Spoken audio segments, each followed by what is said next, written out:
Let's dive right in. The eighth is pleasing others. Introducing the human doormat, Jessica. She believes that kind people always say yes to everything. As her own life collapses, she is now drowning in the troubles of others. She put in 20 hours last month assisting a coworker with a move. Her own flat, meanwhile, appears to have been struck by a tornado. At least Sarah, who works in accounting, finds her to be pleasant. Approval addiction is similar to people-pleasing. You need it more the more you pursue it. It will ruin your life while tricking you into believing you're doing the right thing, just like any addiction. People genuinely appreciate your assistance less the more times you say yes. Giving away free ice cream is analogous to this. People eventually cease expressing gratitude and begin to gripe because the flavor isn't their favorite. Healthy people respect boundaries, thus people. Pleasers tend to have the most poisonous friends. However, manipulators adore those who are unable to refuse. You end up becoming everyone's backup plan. Like that pizza you've frozen at the back of the freezer. You are comparable to a phone that is used by everyone but is never charged. Your battery will eventually run out. It's not really nice to be kind all the time. It's just smiling self-destruction in slow motion. Seventh, just be who you are. It's like encouraging someone who has food poisoning to let everything out. Sometimes it's best to leave it in. Introducing Dave. Dave enjoys giving the truth. That's who he really is. He believes that being honest entails speaking whatever comes to mind. Dave informs his employer at work that her presentation was as dull as watching paint dry. He informs his wife at home that her food tastes like it was killed in the kitchen. Dave is simply being himself. Even if he is currently unemployed and divorced, at least he is genuine. You are not born with your true self in a magical, unalterable form. It's basically a collection of routines that you have developed over time. Others are nasty, others are good, and some are strange enough to require therapy from your therapist. Your inner self likely believed that eating sand was a good idea when you were younger. Being yourself shouldn't mean that you'll always be the same version of yourself. It's similar to not learning table etiquette because you prefer to eat with your hands, caveman. You resemble a smartphone more than anything else. To be useful, it requires frequent upgrades. Even though Windows 95 was your first operating system, you wouldn't continue to use it. Additionally, I have little interest in personal development when dating sites state that I'm just searching for someone that accepts me for who I am. Because occasionally your authentic self needs an upgrade, consider becoming your best self rather than just being yourself. John is the sixth example of when it's best to quit. He has spent 15 years in the same soul-crushing work. Quitting is for losers, so he remains. He now has high blood pressure, ulcers, and a wet sock personality. In fact, successful people give up frequently. Because it sounds finer, they just refer to it as strategic realignment or pivoting. We refer to waste collectors as sanitation engineers, for example. Better branding, same thing. Your life is similar to a telephone. To keep it functioning properly, you may occasionally need to close certain programs. Your battery will die and your system will crash if you have too many open apps. Consider it this way. Do you continue to dig a hole after realizing you're in the wrong place? Astute people stop digging. Go ahead and make a new beginning.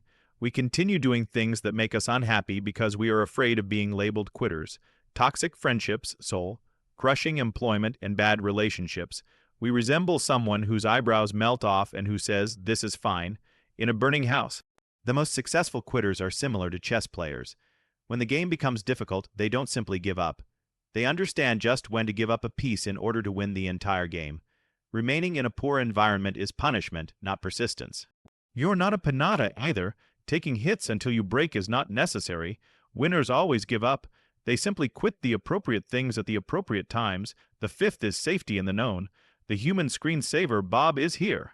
For 15 years, he has been going to the same deli and ordering the same meal.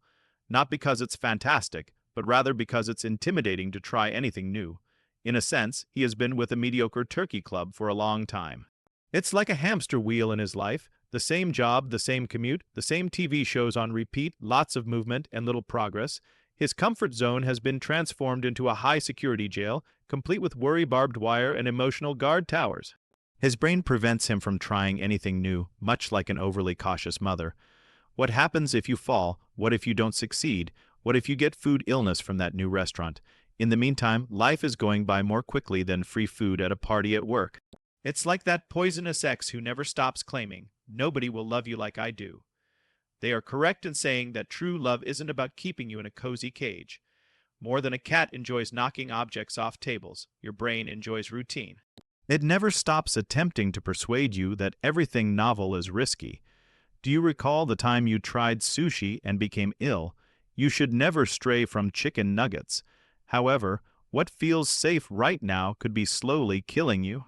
Like knowing what to expect and continuing to remain in that unhealthy relationship, or continuing that miserable work out of fear that the next one may be worse. Comfort zones resemble well-furnished jails. A familiar hell seems more secure than an unfamiliar heaven. Fourth, freedom and dedication. Introducing Alex, the lifelong window shopper. He uses dating apps more often than he goes on dates. A circus tent's worth of side gigs and 3 half-finished degrees. He believes that he is free as long as he has options. However, his level of freedom is comparable to that of a multi-wheeled hamster. Circles are still being ran, but with more variation. His connections resemble beta versions of software. He searches for the next download as soon as the free time is up. He's lonelier than a sock in the washing machine, yet he's gathered more phone numbers than a phone book. It used to be the same with his friend Sarah. Always prepared to go when a better opportunity arises. Always 1 foot out the door. She then made a commitment to 1 course of action and followed it. She was limiting her possibilities, everyone said. However, the more she concentrated on a single course, the more opportunities presented themselves. Sarah has created something tangible, but Alex is still swiping through life. It is comparable to owning a garden. You can disperse 1,000 seeds and wind up with weeds all over the place, or you can plant 1 seed and produce a powerful oak. Having an endless number of options is not true freedom. It's having the guts to stick with 1 course of action. If not, you're only a tourist in your own life, documenting everything but never truly experiencing it. The third is to sleep more and work less. Meet Jake, the man who takes his sleep more seriously and hustle less. He created a hibernation chamber in his bedroom. His sleep hours now exceed his chances of landing a job. He snoozes his phone till it dies of tiredness as part of his morning habit. His bed has a permanent Jake-shaped dent in it, and he has more alarms than friends. He is not as productive as the belly button of a snake. His LinkedIn profile is not as active as his dreams. Additionally, his profession is taking an extended break. Chocolate cake is like sleep. The ideal quantity is fantastic. If it's too much, you're just a regretful, lethargic blob. 7 to 10 hours of sleep are necessary for your body. Not 14, not 12. You're not a koala.